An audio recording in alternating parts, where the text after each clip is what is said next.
Hello, welcome to my YouTube channel. Today we have a topic that says God in the still.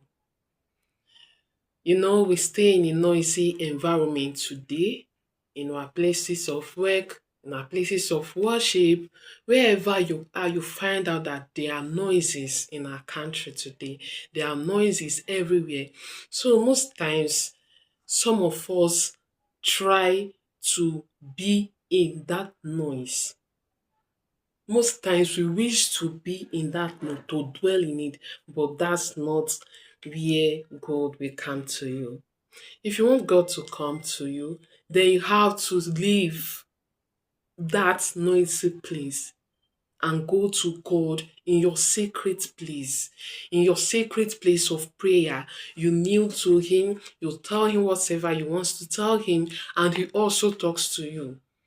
God doesn't stay in a noisy area, no, but He might, or He may be speaking to your spirit when you're in a noisy area.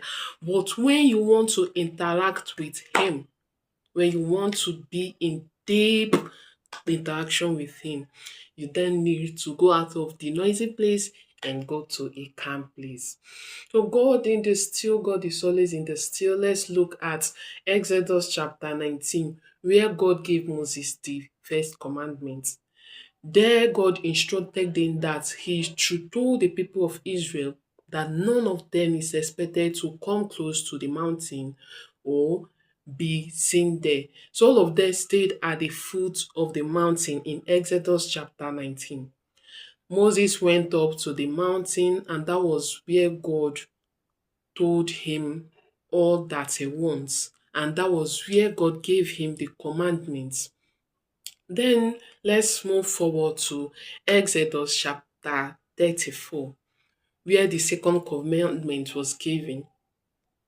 Moses also went up to God to meet God at the mountain, because that was where he used to interact with God, where no one will disturb him and where no one will be there to know what God has for Moses.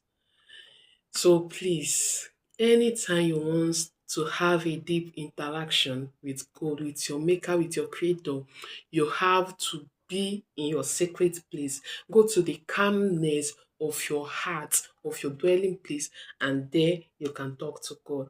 Let's also see in the book of First Kings chapter 19, when Jezebel was chasing Elijah in order to kill him.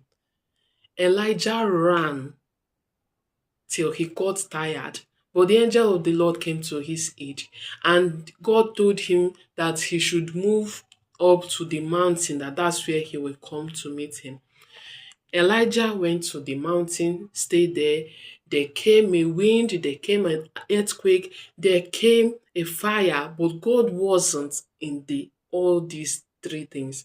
Where God came was in a cool breeze, in a gentle way. That was where God came, and Elijah noticed that God is in this stillness. In that calmness, God told Elijah all that he has to do for him. And Elijah went down. That was where Elijah received power. He received courage. He received the strength to be able to face Jezebel, to face everything, anything that will come to him.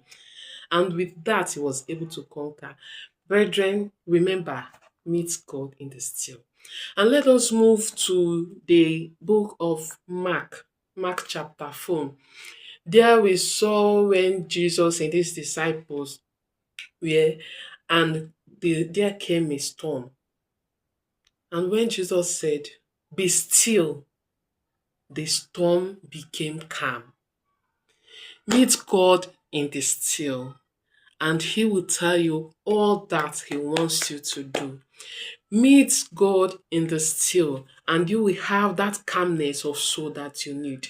Meet God in the still, and you will have that peace that you need.